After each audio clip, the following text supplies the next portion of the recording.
Peter, James, and John are given one of the most glorious visions that Christ has ever given to mankind.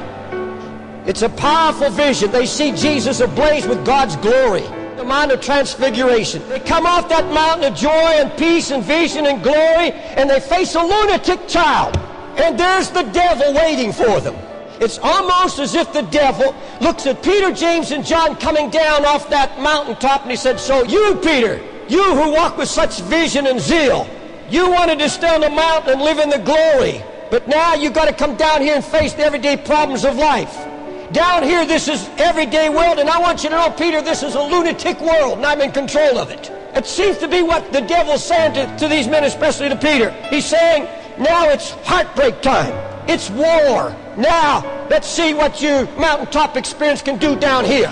These disciples, apostles who just came down from the mountain, they stood there timidly by. But how do you explain these three men who just come from the glory of God, seen and talked with Moses and Elijah, listen to them speak of divine things, and now there they are, standing before the devil weak and helpless? The greater your vision of Christ and His glory, the more Satan's going to challenge you in your everyday life. The Lord called you one day, didn't He? You received a call out of lukewarmness. You received a call out of sloven Christian living. You received a call out of idolatry. The Spirit of God came to you and you heard a message and it touched your heart. And you begin to seek God. You're praying like you've never prayed. And you're seeing and tasted some of the glory of the Lord. And now you're praying. You have a passion for the Lord. And everything in your life is changing. But I'll tell you something else that changes. Your everyday life is changing much also. Your job is changing. The reaction of people toward you is changing. Everything around you is changing. Because you see, now when you come down from Sunday Night Mountain and you go to the job on Monday, there's always some kind of commotion the devil's going to stir up for you now that wasn't stirred before. And there it is right in front of you, some kind of lunacy.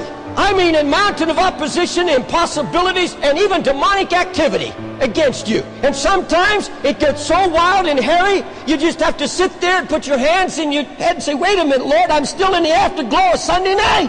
I didn't ask for this. What's going on? Now, Satan's design in all of that is to try to convince you that Jesus is not active in your everyday life, that the glory of the mountain is not working on the job. He wants you to be convinced that you're two different people. You know, you're a Sunday person and then you're a weekly person. Monday, Tuesday, Wednesday, Thursday, Friday, Saturday. You know, the Syrians said, hey, look, their God of Israel is a God of the mountains. Let's fight Him in the valleys. The Lord is God of the hills, but He's not God of the valleys. He's God of Sunday, but He's not God of Monday. Monday's the valley. Oh, Monday's valley. They call it Blue Monday. Shouldn't be for Christians, but it sure is for a lot. I want you to know that you've got to understand that Jesus Christ is more than just a spiritual experience. He must be our everyday life. His life must come through on the job, at home, and everywhere. All right, look this way, please. Christ who is our life. Christ our life. I don't care how many wonderful spiritual highs you have with Jesus. I don't care if you've claimed to hear the actual voice of God speaking to you. I don't care how much revelation knowledge that you claim to have.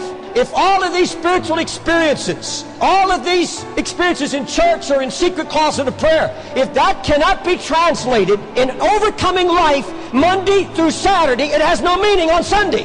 It has to translate into something people can see. It has to be a witness. The world is convinced that Jesus lives only in church. They see little of His life in Christians every day. The sinner thinks of church as a place where people go to study about a historical Jesus with a bunch of historical patriarchs who God once worked for. They know all about Daniel the lion's den. They know about the 3 Hebrew children. They know about all of the flood and how God delivered Israel. They know all that. In fact, God is a God of miracles back then. The sinner preaching is just talk. That's all it is. It's talk with no meaning to this day's problems. The average person out there, they don't understand why you go to church. The sinner doesn't understand. They're convinced that the only power God has is right here within the 4 walls of this building. And that we just gather here and talk about a historical Jesus who used to perform miracles. Why is that? Because the majority of Christians are not preaching Jesus by the way they live out there. His power is not being demonstrated on the job. Paul said, I live, yet not I, but Christ liveth in me. Your life is hid with Christ, for Christ is our life. Now, what does that mean in practical words? I don't mean just religious theology. I mean in everyday life. To me, I'm seeing Christ living in me means that every day I am totally dependent on him. Christ is involved in every little detail of my life. He's involved. And he's not wanting you to just seek these various sudden blazes of glory. He wants you to live 7 days a week, every waking hour, demonstrating the glory of God, the glory of the Lord Jesus Christ.